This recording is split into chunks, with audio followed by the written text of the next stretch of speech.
নমস্কার, লিসি note Bengali audio story চ্যানেলে আপনাদের সবাইকে স্বাগত। আজ শোনাব শ্রীযুক্ত সমরেশ বসু মহাশয়ের একটি অনন্য উপন্যাসের প্রথম পর্ব, বিদেশি গাড়িতে বিপদ। যারা ইতিমধ্যে সাবস্ক্রাইব করে আমাদের পাশে আছেন তাদের অসংখ্য ধন্যবাদ, আর যারা এখনও সাবস্ক্রাইব করেননি প্লিজ সাবস্ক্রাইব করে আমাদের পাশে থাকুন। বিভিন্ন ধরনের গল্প শোনাবো আমরা। শুরু হচ্ছে বিদেশি গাড়িতে বিপদ। গুয়াহাটি বিমানবন্দরে প্লেন যখন নামলো তখন সকাল 8টা। গোগল প্লেনে জানলার ধারে জায়গা পায়নি। বাবা মা কারোরই জানলার ধারে জায়গা ছিল না। গোগলের মনটা খারাপ হয়ে গেছিল। ওর বাঁ পাশে জানালার ধারেই বসেছিলেন এক সাহেব। ভদ্রলোকের বয়স বেশি নয়, বাবার চেয়ে বয়সে নিশ্চয়ই ছোট। তার সোনালি চুল ছিল উস্কো খুস্কো, কপালের ওপর ছড়িয়ে পড়েছিল, আর তার চোখে ছিল মোটা কাঁচের চশমা। সাদা ট্রাউজার্সের ওপর নীল হাওয়াই শার্ট। তিনি জানালায় কপাল ঠেকিয়ে নিচের দিকে দেখছিলেন। গোগল বিদেশি ভদ্রলোকের পাশে বসলেও জানালা দিয়ে আকাশ ছাড়া আর কিছুই দেখতে পাচ্ছিল না।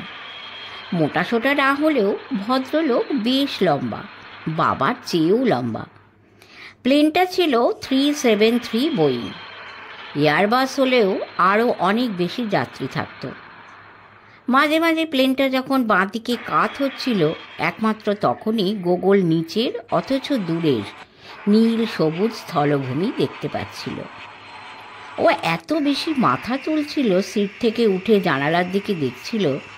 একসময় বাবা বলতে বাধ্য হয়েছিলেন, গোগল কি হচ্ছে, একটু শান্ত হয়ে বসো না। প্লেনের ওপর থেকে নিচের ছবি আগেও তো কত দেখেছ, এবার না হয় নাই দেখলে, ওরকম ছটফট করো না। গোগল তারপরে আর একদম নড়েনি, চুপচাপ বসেছিল। সামনের সিটের পিছনের ফোল্ডে হাত ঢুকিয়ে সেদিনকার কলকাতার একটা ইংরেজি দৈনিক পত্রিকা তুলে নিয়েছিল। পত্রিকার পাতা খুলে সরাসরি চলে গিয়েছিল খেলার পাতায়। তখনই পিস্তুত দিদি সোমার মতো একজন সুন্দর মহিলা খাবারের ট্রলি ঠেলে নিয়ে এসেছিলেন। অমলেটের গন্ধ ছড়িয়েছিল। গোগল জানত এই মহিলাদের বলা হয় এয়ার হোস্টেস, অর্থাৎ বাংলায় যাদের বলা হয় বিমান সেবিকা। বিমান সেবিকা বাংলা শব্দটা গোগলের মোটেই মনোপুত হলো না। সেবিকার ইংরেজি তো নার্স, হোস্টেসও কি সেবিকা? ইংরেজি হোস্টের ফেমিনিন জেন্ডার হোস্টেস। প্লেনে আর যাত্রীদের কে নিমন্ত্রণ করে? সকলেই সেখানে যাত্রী। গোগল ওর জ্ঞানগম্যি মতো শেষ পর্যন্ত ঠিক করেছিল বাংলায় বিমান সেবিকা কথাটা ওর কাছে বাতিল।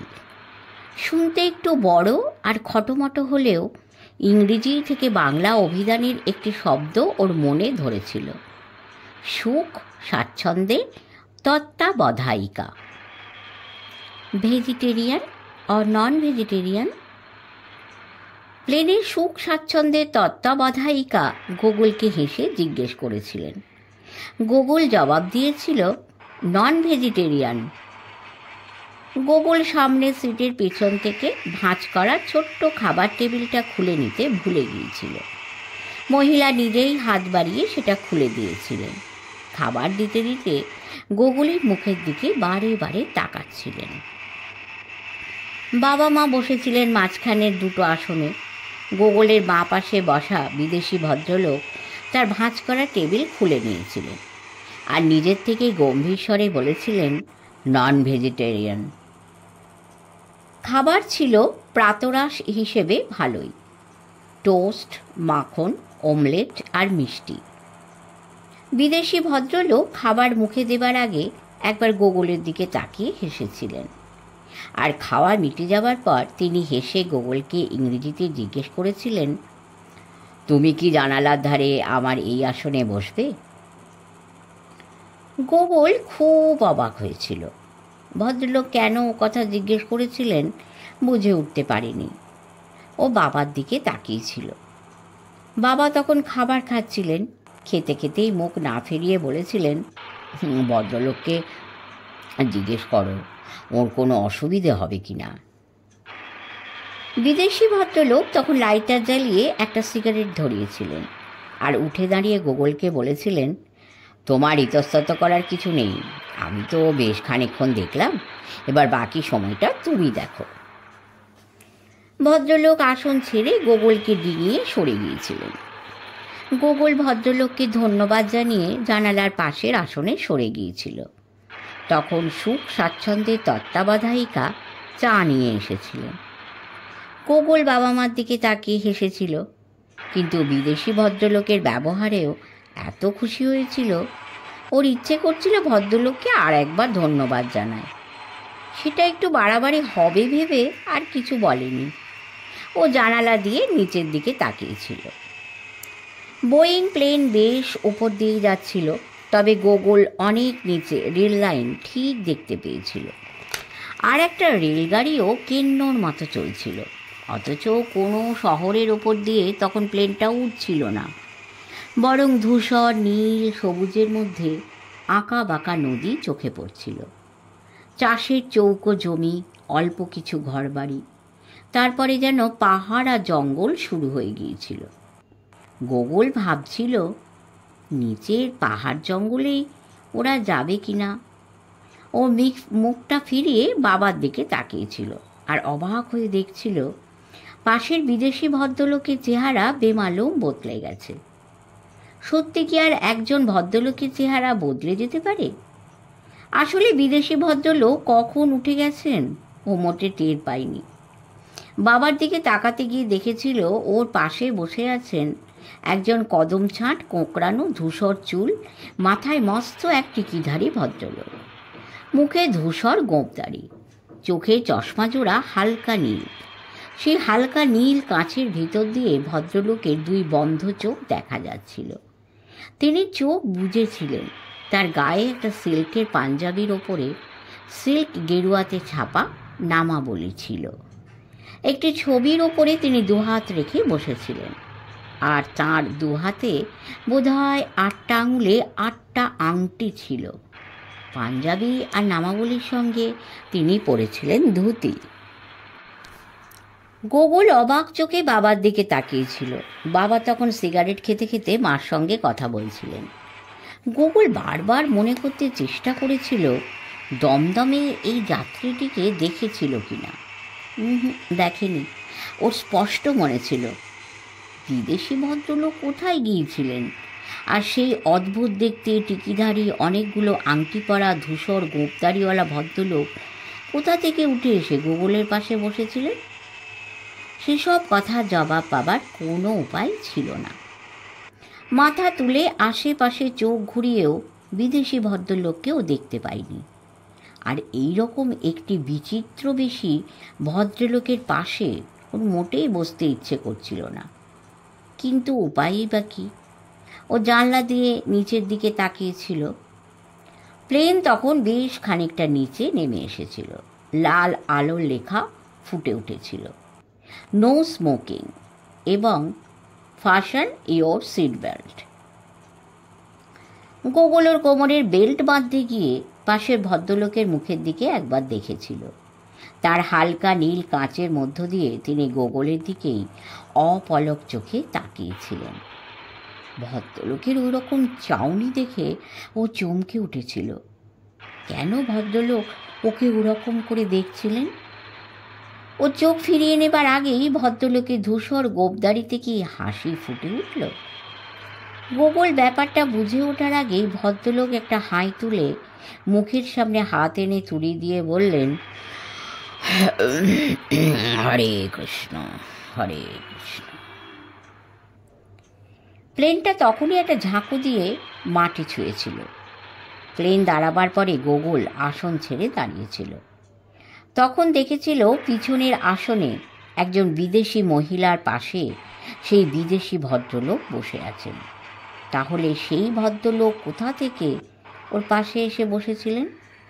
আর তিনি ওই রকম একদৃষ্টে গোগলকে দেখছিলেন কেন বা মুচকি হেসেছিলেন কেন?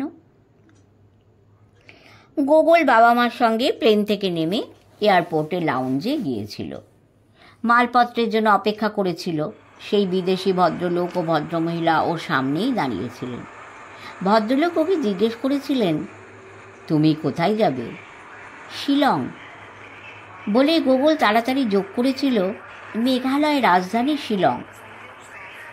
ভদ্রলোক আর ভদ্রমহিলার কাছে এগিয়ে এসেছিলেন আরও প্রায় 8-9 জন বিদেশি ভদ্রলোক ভদ্রমহিলা। ভদ্রলোক গোগলকে জিজ্ঞেস করেছিলেন, তুমি নিশ্চয় আসামের কাজিরাঙা ন্যাশনাল পার্কে গিয়েছ? আজ্ঞে না, গোগল জবাব দিয়েছিল। তবে আমার বাবা বলেছেন শিলং থেকে ফেরার সময় আমরা কাজিরাঙা যেতে পারি। ভদ্রলোক হেসে মাথা ঝাঁকিয়েছিলেন আর নিজেদের মধ্যেই কথা বলেছিলেন। তখন গোগল ওদের কথা বুঝতে পারেনি। ওরা নিজেদের মধ্যে ইংরেজিতে কথা বলেননি, কিন্তু ওর পাশে বসা প্লেনের সেই ভদ্রলোককে ও আর দেখতে পায়নি। ইতিমধ্যে ওর চোখ পড়ে গিয়েছিল এয়ারপোর্টের ভিতরে রেলিংয়ের বাইরে অনেকের সঙ্গে বিমল কাকা দাঁড়িয়ে হাত তুলে হাসছেন। বাবা মা তাকে দেখতে পাননি। গোকুল ছুটে বিমল কাকার সামনে গিয়েছিল। বিমল কাকা রেলিংয়ের বাইরের দিকে গোগলের দিকে হাত বাড়িয়ে দিয়েছিলেন। গোগল বিমল কাকার হাত চেপে ধরেছিল। বিমল কাকা জিজ্ঞেস করেছিলেন, হ্যাঁ রে গোগল, তোদের আসতে কোনো অসুবিধা হয়নি তো? একটুও না, গোগল মাথা নেড়ে বলেছিল। তুমি শিলং থেকে কখন এসেছো? বিমল কাকা হেসে বলেছিলেন, শিলং থেকে তো কাল রাত্রেই আমি গুয়াহাটি চলে এসেছি। রাত্রে আমার এক বন্ধুর বাড়িতে ছিলুম। আজ শিলং থেকে এলে আসতে অনেক দেরি হয়ে যেত। এখন আমরা এখান থেকে সোজা শিলং চলে যাব। মালপত্র তাড়াতাড়ি পৌঁছে গিয়েছিল। গোগল বাবা মার সঙ্গে বাইরে বেরিয়ে এসেছিল। সঙ্গে তখনও বিমল কাকাও ছিলেন। এয়ারপোর্ট থেকে বেরিয়ে গোগল যখন বিমল কাকার হাত ধরে গাড়ির দিকে যাচ্ছিল আর ছোট বিমানবন্দরটি দেখছিল, তখনই আবার ওর চোখ পড়েছিল সেই ভদ্রলোক। কোঁকড়ানো ভেড়ার লোমের মতো প্রায় কদম ছাড় চুল, মস্ত বড় একটা টিকি, ধূসর গোঁফদাড়ি আর সেই পোশাক। সিল্কের পাঞ্জাবির ওপরে গেরুয়া সিল্কের ছাপা নামাবলী, ধুতির কোঁচা বেশ উঁচু, পায়ে মোজার সঙ্গে মেটে রঙের কেডস। এমন অদ্ভুত পোশাক পরা লোক গোগল আগে আর কখনো দেখেনি। আর সেই হালকা নীল চশমা, হাতের ছড়ি, দু হাতে অনেকগুলো আংটি। দেখেছিল ভদ্রলোক সামান্য খুঁড়িয়ে হাঁটছেন। প্লেনে সেটা বোঝা যায়নি। ভদ্রলোকের পাশে একজন নীল স্যুট পরা ভদ্রলোক ছিলেন, যার মাথার চুলগুলো আর গোঁপজোড়া দেখে কবি মাইকেল মধুসূদন দত্তর মুখ মনে পড়ে গিয়েছিল। তবে তাঁর চোখে ছিল সরু সোনার ফ্রেমের চশমা। বিমল কাকার পরিচয়টা দেওয়া দরকার। বিমল কাকা আসলে কলকাতারই বাসিন্দা, বাবার বিশেষ বন্ধু। লম্বা চওড়া চেহারা, রংটা একটু ময়লা, চোখা নাক আর বড় বড় চোখ। পোশাকে আশাকে বিমল কাকা ফিটফাট সাহেব। বাইরে কোথাও গেলেই সঙ্গে ক্যামেরা নেন। মাসে 2-3 বার দিল্লিতে যান। তার ব্যবসায়ের সঙ্গে দিল্লির সম্পর্ক আছে। তার বালিগঞ্জের বাসায় কাকিমা আছেন, আর আছে মুন্না দিদি, বিমল কাকার একমাত্র মেয়ে। গোগলদের বাড়িতে বিমল কাকাদের সকলেরই নিয়মিত যাতায়াত আছে। গোগলরাও যায়। বিমল কাকাদের বাড়ি বাংলাদেশের শ্রীহট্ট জেলায়, চলতি কথায় যাকে বলে সিলেট। কাকিমা হলেন খাস কলকাতার মেয়ে। তাদের পিত্রালয়ের আদি বাড়ি দক্ষিণ 24 পরগনা চুরুলে। বিমল কাকা যখন সিলেটের ভাষায় কথা বলেন, তখন হাঁ করে তার মুখের দিকে চেয়ে থাকা ছাড়া উপায় থাকে না। কারণ গলার টাকরা থেকে ক আর ক্ষয়ের মাঝামাঝি উচ্চারণে কি যে বলেন কিছুই বোঝা যায় না। কাকিমা বা মুন্না দিদি তার সিলেটি কথা এক পণ্যও বুঝতে পারেন না, কেবল হাসেন। বিমল কাকাও হাসাবার জন্যই বলেন, কারণ তার সঙ্গে সিলেটি ভাষায় কথা বলার কেউ নেই। ইচ্ছে করেই শোনান। বিমল কাকার বাবা মা শিলংয়ে থাকেন। দেশ বিভাগের পর তারা শিলংয়ে আসেন। সেখানে বাড়ি করলেও শ্রীহট্টের বাড়িঘর সবই আছে। শ্রীহট্টে বিমল কাকা দুজন কাকা এখনো থাকেন। তারা মাঝে মাঝে বেড়াতে আসেন। বিমল কাকারা আর তার বাবা মাও শ্রীহট্টে বছরে একবার দুবার যান। বিমল কাকা বলে রেখেছেন এবার শিলং থেকে শ্রীহট্টের সীমান্তে বেড়াতে নিয়ে যাবেন। গোগলদের পাসপোর্ট থাকলে নাকি শ্রীহট্টেই বেড়াতে নিয়ে যেতে পারতেন। গোগলের বাবা বলেছেন, সব একেবারে দেখে ফেললে পরে আর কি দেখব, এবারকার মতো বাংলাদেশ বেড়ানোটা তোলা থাক, বরং আমি তোমাদের নিয়ে আমার জন্মভূমি বাংলাদেশের রাজধানী ঢাকায় যাব, তখন সিলেটও বেরিয়ে আসব। গোগলের মায়ের খুব শখ একবার বাংলাদেশ দেখবেন। বাবা আজ পর্যন্ত ব্যবস্থা করে উঠতে পারেননি। গোগলের বাবা অনেক ছেলেবেলায় দেশ বিভাগের অনেক আগেই কলকাতায় এসেছিলেন। তার বাবা ঢাকা শহরেই ছিলেন, গ্রামের বাড়িতে দু একবার গেছেন। এখন তাদের শহর আর গ্রামের বাড়ি কিছুই নেই, সব নাকি বিক্রি হয়ে গেছে। গোগলের ঠাকুরদা ঠাকুমা কলকাতাতেই মারা গেছে। বিমল কাকার এক খুড়তুতো ভাই শিলংয়ে তার বাবা মার সঙ্গে থাকেন। শিলংয়ে বিমল কাকার বাবার ব্যবসা আছে, তার বয়স হয়েছে। খুড়তুতো ভাই সেই ব্যবসায় বিশেষ সাহায্য করেন। শিলং যখন আসামের রাজধানী ছিল তখন বিমল কাকার বাবা একবার নির্বাচনে জিতে এমএলএ হয়েছিলেন। এখনও তিনি শিলংয়ের একজন বিশিষ্ট সমাজসেবী। বিমল কাকা নিজেই গাড়ি চালাচ্ছেন, গাড়িটা তার নিজের নয়। আগেই বলে দিয়েছেন শিলংয়ে তার এক খাসিয়া বন্ধুর গাড়ি, তিনি নিজে চালিয়ে এসেছেন। বিমল কাকা তেল কিনেছেন। তার খাসিয়া বন্ধু অবশ্য বিমল কাকাকে তেল কিনতে দিতে চাননি, বিমল কাকা তা শোনেননি। কলকাতায় বিমল কাকার গাড়ি আছে। এই সবুজ রঙের গাড়িটা খোদ ইটালির ফিয়াট। আধ ঘন্টার মধ্যেই গাড়ি সমতল ছেড়ে পাহাড়ে উঠতে আরম্ভ করেছে। গুয়াহাটি শহরে না ঢুকে সমতলে কয়েক মাইল পেরিয়ে জোরহাট নামে জায়গা থেকে গাড়ি পাহাড়ের পথে পড়েছে। গোগল সামনে, বিমল কাকার পাশে বসেছে, বাবা মা পিছনে। বিমল কাকা জিজ্ঞেস করলেন, গোগল খিদে পেয়েছে? হ্যাঁ না। গোগল মাথা নেড়ে বলল, প্লেনে অনেক খাবার খেয়েছি। বিমল কাকা হেসে বললেন, হ্যাঁ, প্লেনের খাবারে কি পেটের এক কোনাও ভরে? চলো, নংপোতে তোমাকে মিষ্টি ফল খাওয়াবো। নংপোতে পাকা আর বেশ মিষ্টি পেঁপে পাওয়া যায়। একসময় হরিণের মাংস পাওয়া যেত, তখন বনের হরিণ শিকার করে খেতে কোনো নিষেধ ছিল না, কিন্তু এখন একেবারে নিষেধ হয়ে গেছে। তবে মানুষ নিজে থেকে সৎ না হলে চোরাই শিকার কোনোদিনও বন্ধ হবে না। হরিণের মাংস খাবার কথা বইয়ে পড়েছি। গোগল বলল, এখন কি লোকে হরিণের মাংস খায়? মা পিছন থেকে বলে উঠলেন, ছি, একমাত্র পিশাচরাই হরিণের মাংস খায়। কেন তা বলছো? বিমল কাকা গাড়ি চালাতে চালাতে হেসে বললেন, হরিণের মাংস তো সুস্বাদু। মহাভারতের আমলে সবাই হরিণের মাংস খেতেন। তখন বনে হরিণ অনেক পাওয়া যেত। খাসি পাঁঠা খেতে পারলে হরিণ কি দোষ করল? পিছন থেকে মা বললেন, অমন সুন্দর জীব যারা খেতে পারে তারা সবই করতে পারে। বিমল কাকা হেসে গোগলের দিকে একবার ঘাড় ফিরিয়ে দেখলেন। হরিণের মাংস গোগল কোনো দিন খায়নি, খেতে ইচ্ছে করে। তবে মায়ের কথাটাই ঠিক, হরিণ এত সুন্দর আর নিরীহ প্রাণী, খাওয়ার সময় মনে হলে আর খাওয়া যাবে না। গোগল সামনের পাহাড় দেখছে, ও আগেও পাহাড়ে উঠেছে, কিন্তু শিলংয়ের পাহাড়ের দৃশ্য ওর চোখে অনেক সুন্দর লাগছে। প্রতিটি বাঁকের মুখেই নতুন দৃশ্য ভেসে উঠছে।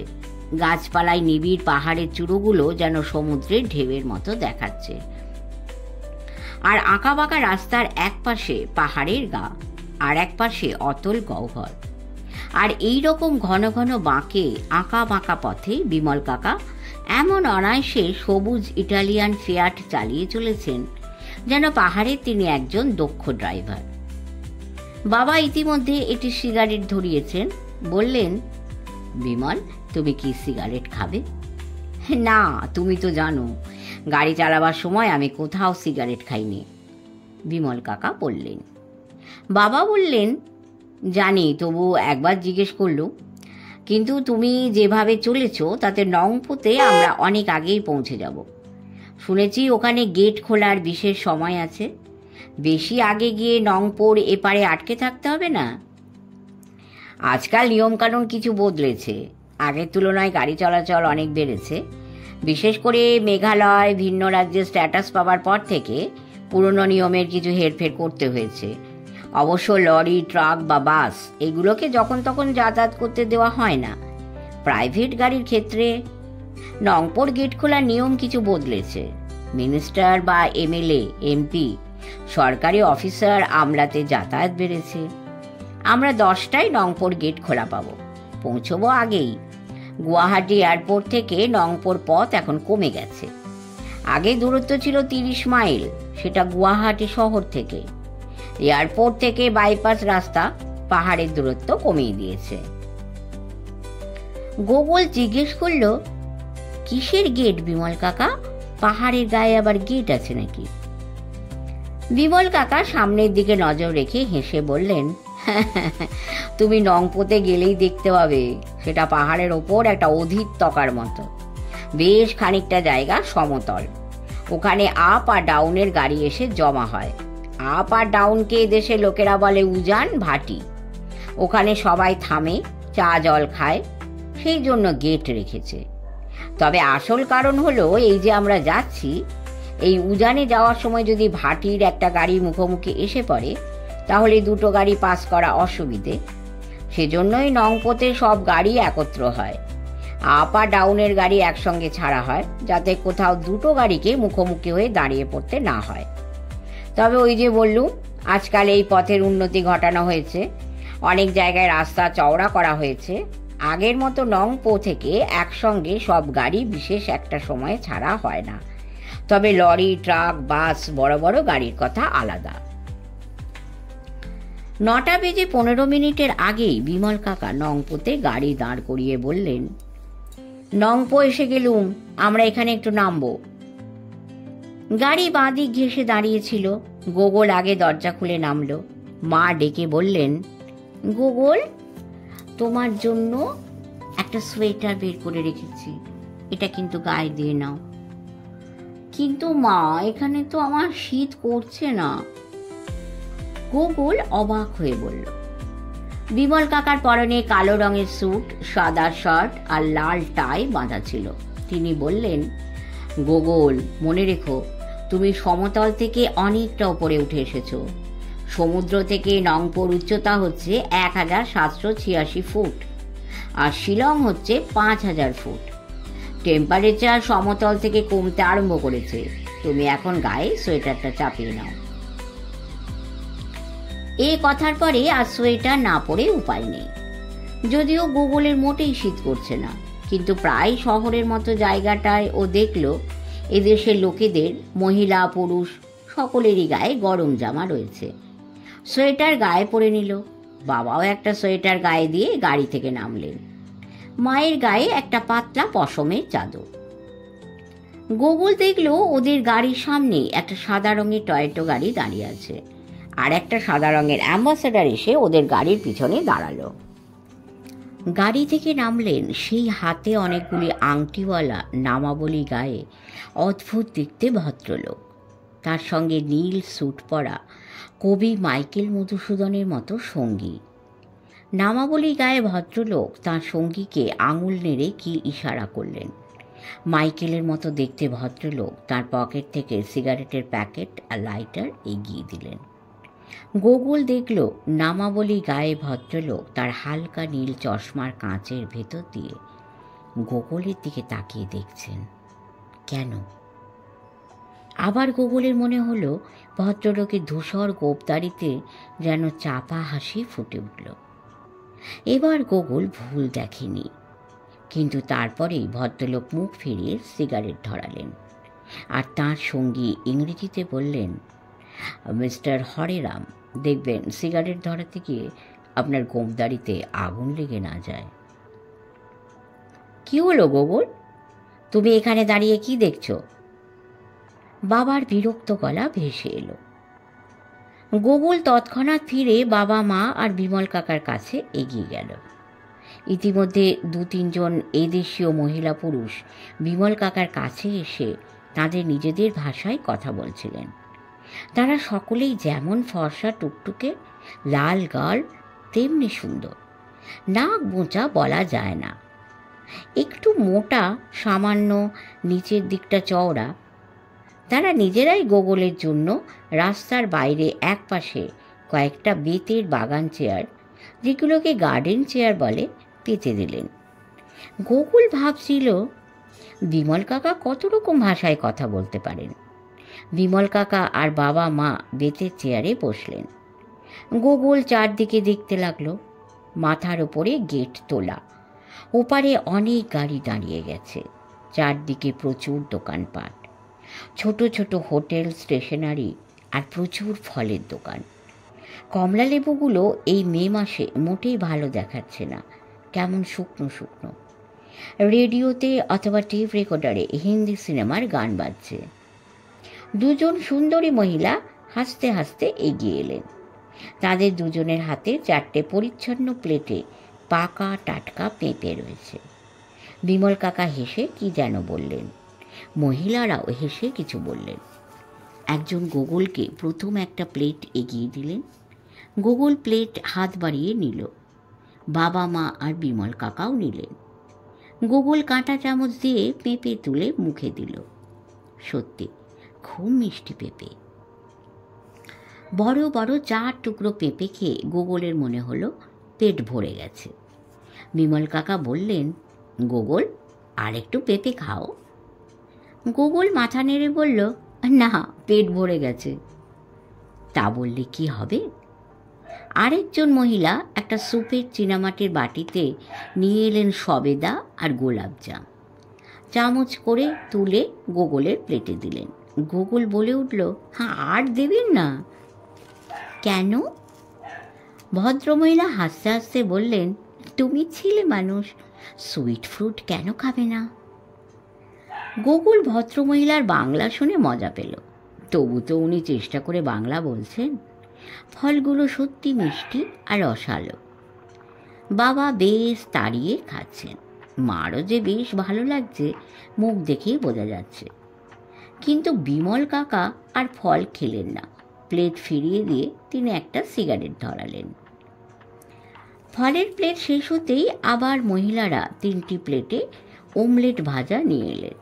বাবা মা এবার আপত্তি করলেন। বাবা ইংরেজিতে বললেন, এমন সুন্দর মিষ্টি ফল খাইয়েছেন, দয়া করে আর তার স্বাদটা নষ্ট হতে দেবেন না। গোকুল বেচারি ছেলে মানুষ বলেই ছাড়া পেল না, ওকে অমলেট খেতে হলো। বাবা মা চা খেলেন।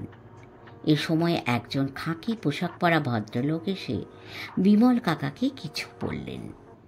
ইতিমধ্যে প্রায় 7-8টি প্রাইভেট গাড়ি আপে যাবার জন্য দাঁড়িয়েছিল। খাকি পোশাক পরা ভদ্রলোক চলে গেলেন। বিমল কাকা গাড়ির কাছে এগিয়ে এসে বললেন, গোগল, এখানে একটা সুড়ঙ্গ পথ আছে, জঙ্গল পাহাড়ের মধ্যে। সেই সুড়ঙ্গ পথ দিয়ে বুনো হাতির দল যাতায়াত করে। সময় থাকলে তোমাকে সেই সুড়ঙ্গটা দেখিয়ে আনতে পারতুম। ফেরার সময় যদি সুযোগ মেলে তবে দেখাবো। এখন চলো, আমাদের পথ খুলে দিচ্ছে। গোগল গাড়িতে ওঠার সময় লক্ষ্য করল পিছনের অ্যাম্বাসেডারে 2 যাত্রী ভদ্রলোক উঠে বসেছেন। বিমল কাকা গাড়িতে উঠে একবার পিছন ফিরে দেখলেন বাবা মা উঠে বসেছেন। গাড়ির ইঞ্জিন চালু করে বিমল কাকা বললেন, শিলং এখান থেকে আগে ছিল 52 মাইল, কিন্তু পথের মধ্যে একটা নদীকে অন্যদিকে চালিয়ে দিয়ে দূরত্ব অনেক কমিয়ে আনা হয়েছে। এখন সেই নদীর বদলে বড়পানি নামে একটা হ্রদের সৃষ্টি হয়েছে। আমরা সেই হ্রদের পাশ দিয়েই যাব। এখন 10টা, আশা করি 12টা থেকে 12:30টার মধ্যে আমরা পৌঁছে যাব। গাড়ি চলছে। গোকুল দেখল সামনে সাদা টয়োটা দাঁড়িয়ে রইল, বাকি সব গাড়ি পিছনে আসছে। শেষ হলো প্রথম পর্ব। দ্বিতীয় পর্ব শীঘ্রই দেব। সঙ্গে থাকবেন, কমেন্ট, লাইক, শেয়ার এবং প্রচুর সাবস্ক্রাইব করবেন। সবাই ভালো থাকবেন। নমস্কার।